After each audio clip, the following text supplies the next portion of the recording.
Hi, I'm Haley Corbett. I'm the Family Consumer Science Agent in Columbia County. Today I want to talk to you about what you do once you get your fruits and veggies out of your garden. So today we're going to start with just some simple food safety. So always, before you go to the garden and when you get back from the garden, you want to wash your hands.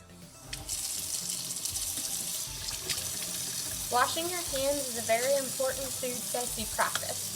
You should wash your hands for at least 20 seconds every time you wash them, doing it vigorously, making sure you get all the way around, even under those fingernails, especially after we've been digging in our soil outside. And then we want to rinse them well.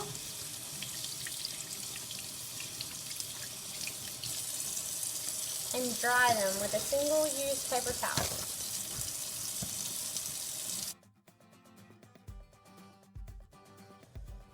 This is fresh from my garden outside that I've been growing just like all of you, and I recently picked it today.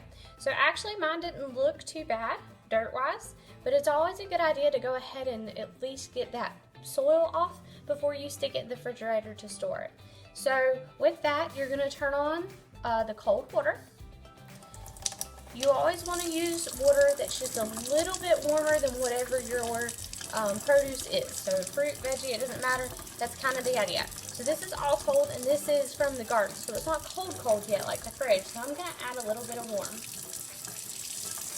With a smooth surface vegetable like this, you simply can just scrub with your hands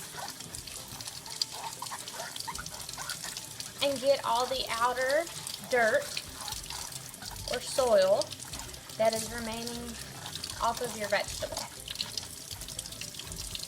Once you do that, you're going to want to set it on a paper towel and dry it off. Fresh out of your garden, squash can be stored in your fridge. You recommend the refrigerator because squash likes somewhere between 40 degrees to 45 degrees. And it should be stored typically in a plastic bag. Will help it last longer. And then of course in places where it doesn't get too cold. You wouldn't want it to freeze. So remember to put it in and to try to eat it within the week. Depending on how you store it, if you just open store it, it's better to eat it within 3 or 4 days. If you store it in a plastic bag or something that's around it, then it's somewhere between 5 to 7 days. But it's not a good thing to just kind of leave sitting in your fridge. Remember with squash, it's also a good idea to wash it again before you eat it. Because do remember that most of the time when we cook squash like this, we eat the whole outside.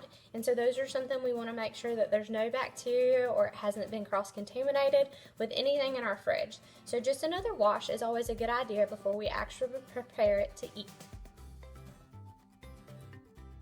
Potato is going to be the same thing, so you're going to want to get that temperature just a little bit warmer than what your actual potato is. And then again, you can use that method of just rubbing with your thumbs, but anything with a porous, which means a holy or little cracks or crevices where things can get in between type environment, it's better to actually use a vegetable brush. But you don't have to do that.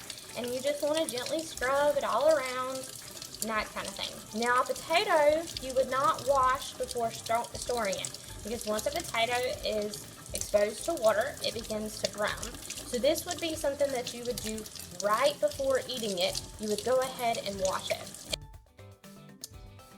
A potato is typically stored in a cool, dark, ventilated area until you're ready to eat. So once you pick it from your garden, of course you want to kind of brush the basic dirt off and then just store it in a bag in a cool, dry, ventilated area. Last thing that we're going to talk about today is strawberries, okay? When you pick strawberries, you do not wash them initially. They will absorb the water and then it will make them all nice and mushy for you, okay? So these are some fresh strawberries that I've picked, and I put them in a container, as you can see, a sealed container. And then I also have a paper towel underneath them, which helps absorb the moisture that will come from them and helps them keep them ripe longer. So for a strawberry, what you want to do is you want to wait till you're ready to eat them. Okay, that's the most important thing. Just store them in a closed container inside of your fridge, and then when you're ready to eat them, you take them out, Do the same thing with the water. Now this has been in the refrigerator, so this is gonna have to be a little bit cooler water. So most of the time when you turn on your cool, it'll probably be about the right temperature. So you can simply just put it underneath, and this one you wanna rub, but remember not to be too rough because you don't wanna bruise it, but you're trying to make sure that you get all the stuff off. Make sure you pull up the stem and get all underneath it so that then you'll be ready to eat it. Now, this strawberry is ready to eat. Also, there's two other things to remember for food safety when it comes to produce. One is all produce has different requirements for cleaning and storage and time in which they are good. So these are always things that you'll want to reference. The other thing is a lot of people think that if you are not going to eat the outside, there's no reason that you should wash the produce. However, you have to remember that when you cut into something, your knife touches the outside of the surface of the produce before it goes to the inside. So if you do not wash the outside, you are taking all of the bacteria that could be on the outside and putting it inside of the produce that you are going to consume. So just something to think about when you're preparing your food. What you want to do, no matter what veggies you're touching, no matter anything like that, is you want to make sure that you wash your hands as soon as you're done with any food or before you start with any food. Also, if you change between produce or meats or anything like that, you want to be sure to always wash your hands again.